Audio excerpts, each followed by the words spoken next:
حضرت فرماتے ہیں کہ اس سے یہ معلوم ہوتا ہے کہ دعا بھی پورے تیقظ اور بیداری کے ساتھ کرنا چاہیے، پورے تیقظ اور بیداری کے ساتھ، اور فرمایا سوچ سمجھ کر دعا کرنا چاہیے۔ ہاں قید تو نہ لگائیں دعاؤں میں۔ قید لگانے کا کیا مطلب؟ بخاری شریف کی روایت ہے، ایک صحابی رضی اللہ تعالیٰ عنہ فرماتے ہیں، حضرت انس راوی ہے، یعنی نبی صلی اللہ علیہ وسلم، ایک صحابی نے فرمایا اے اللہ تو مجھ کو جنت الفردوس کے دائیں طرف میں سفید بنگلہ عطا کر۔ قید لگائے جنت الفردوس، پھر دائیں طرف اور سفید بنگلہ۔ اللہ کے حبیب مسکرائے اور فرمایا یہ قیودات مت لگاؤ، یوں کہو اللہم آتنی جنت الفردوس، اللہ ہمیں جنت الفردوس عطا فرما۔ تو قیودات تو اپنی طرف سے نہ لگائیں، لیکن بیداری کے ساتھ دعا کریں۔ حضرت شیخ فرماتے ہیں ورنہ بجائے دعا کے بد دعا نکل جائے۔ اور حضرت نے اس پر ایک لطیفہ سنایا، حضرت شیخ نے ایک لطیفہ سنایا۔ حضرت فرماتے ہیں کہ دیکھو ایک دوم تھا، دوم ہمارے وہاں کس کو کہتے ہیں؟ کھیت میں کام کرنے والے مزدور کو۔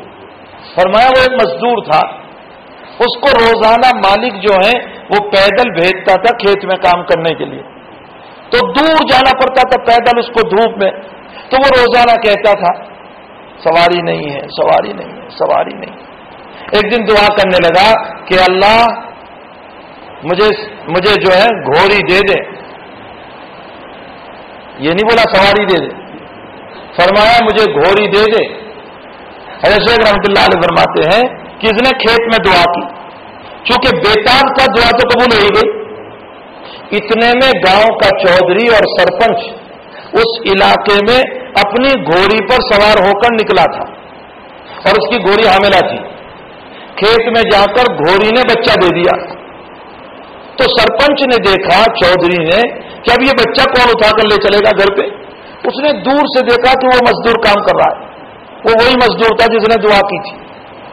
اس نے بلایا کہ اے دوم ادھر آ، اے مزدور ادھر آ۔ تو وہ آیا، کہا یہ بچہ اٹھا لے اپنے کندھے پر اور گھر لے چل۔ اب وہ سرپنچ تھا، منع بھی نہیں کر سکتے تھے، اٹھا لیا اور لے کر چل رہا ہے، اور اندر میں بول رہا ہے اے اللہ مانگی تھی نیچے مل گئی اوپر، مانگی تھی نیچے مل گئی اوپر، بار بار کہتا جا رہا ہے۔ حضرت شیخ رحمۃ اللہ علیہ فرماتے ہیں دیکھو دعا تو ہوئی، لیکن دعا میں تیقظ اور بیداری نہیں تھی۔ اس نے کہا گھوڑی دے دے، اس نے نہیں کہا تھا سواری دے دے۔ فرمایا تیقظ اور بیداری کی ضرورت ہے۔ اگر نیند میں دعا کرو گے تو بجائے دعا کے استغفار کے لعنت ہو جائے گی۔ اس لیے فرمایا اللہ تمہاری ایسی عبادتوں کا محتاج نہیں ہے، خامخواہ کے لیے اپنی ذات پر ظلم نہ کرو، اعتدال کے ساتھ عبادت کرو، باقی باتیں